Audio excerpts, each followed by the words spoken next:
What up, YouTube? Tim is here, and here is my review for James Gunn's new film, The Suicide Squad.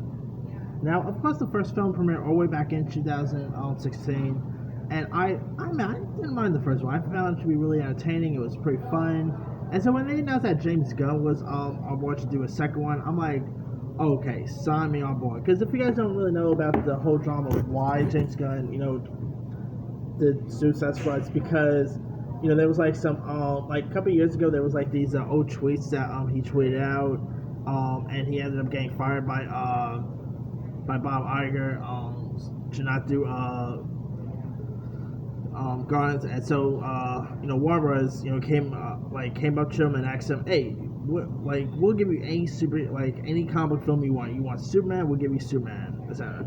And he chose a new Suicide Squad film, and the results turned out to be cool. And pretty much, I guess, like Disney and James Gunn sort of made up, because now James Gunn is doing Guardians of the Galaxy 3, so pretty cool right there. But that aside, the Suicide Squad is just so fun. It's entertaining. It's really endearing.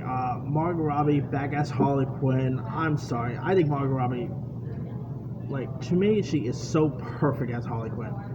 She embodies this role perfectly. Her accent's great. Not to mention she's good looking too, so do that as well.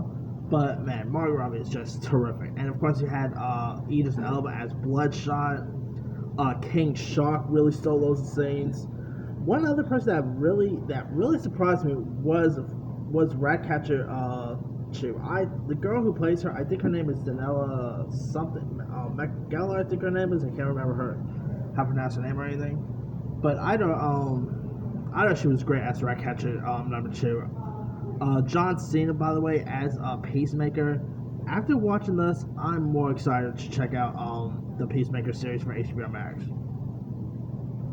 And John Cena, I thought he played Peacemaker perfectly. Because, John Cena, he's a bit, his acting could be hit and miss once in a while, but John Cena really shined in this film. Viola Davis, once again, as Amanda Waller, was terrific. The effects in this thing was great. I'm not going to go into any spoilers or anything, but man, I thought this movie was hands down awesome. And when James Gunn says that, he's going to be killing off characters, dude wasn't kidding. I'm not going to spoil who he killed off or anything, but he wasn't killing when he says he's going to kill off some characters. And the violence in this thing, holy cow. This movie is so violent. I mean, maybe one of the violent comic book movies I've seen in recent years. Maybe even more violent than Deadpool, to be honest with you. That's how violent this movie is. The opening is really fun. Probably one of my favorite opening of a comic book movie, and opening scene of a comic book film in recent years. The humor in this thing is hilarious. Other characters in this, Polka Dot Man was great, played by David Duchovny. I can never pronounce his last name, but he was so good as Polka Dot Man. You also had the character Weasel, who I actually thought was probably going to become a DC's Rocket Raccoon, to be honest with you, but that's not really the case now. Anyway, of course you had Jai Courtney coming back as Captain Boomerang. Joe Kinnaman was also awesome. You had loads of really cool characters in this. The villains was pretty decent. The effects was cool. I'll be down to see James Gunn do another Suicide Squad film or another comic movie in DC in general. I'm pretty sure his next film is of course Guardians of the Galaxy 3.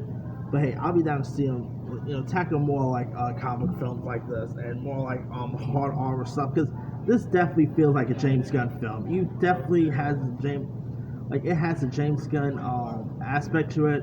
Definitely has the horror that James Gunn is known for when he did the movie Slayer. The scene with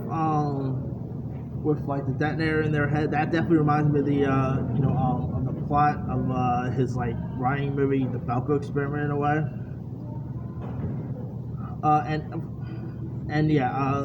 By the way, Sylvester Stallone actually did the voice of King Shark, and what a cool casting right there. This movie's definitely. You also had Michael Rooker, Nathan Fillion was also in this. I mean, Sean Gunn. I mean, you had a who's who casting. I mean, Pete Davidson was even in this. It was pretty cool to see him pop up. So yeah, I mean, I'm hoping we get a third one because I'm down to see another one. But if you guys have not seen the Suicide Squad, it is in theaters. But if you don't want to see it in theaters, it's also on HBO Max. But to be honest, this is a movie meant for the big screen. But anyway, let me lead you guys. Did you have a chance to check out the Suicide Squad? And so, what's over? Did you like it? Did you not like it? Drop comments below. Don't forget to like, subscribe, hit that bell for more notifications. This is Simon signing off.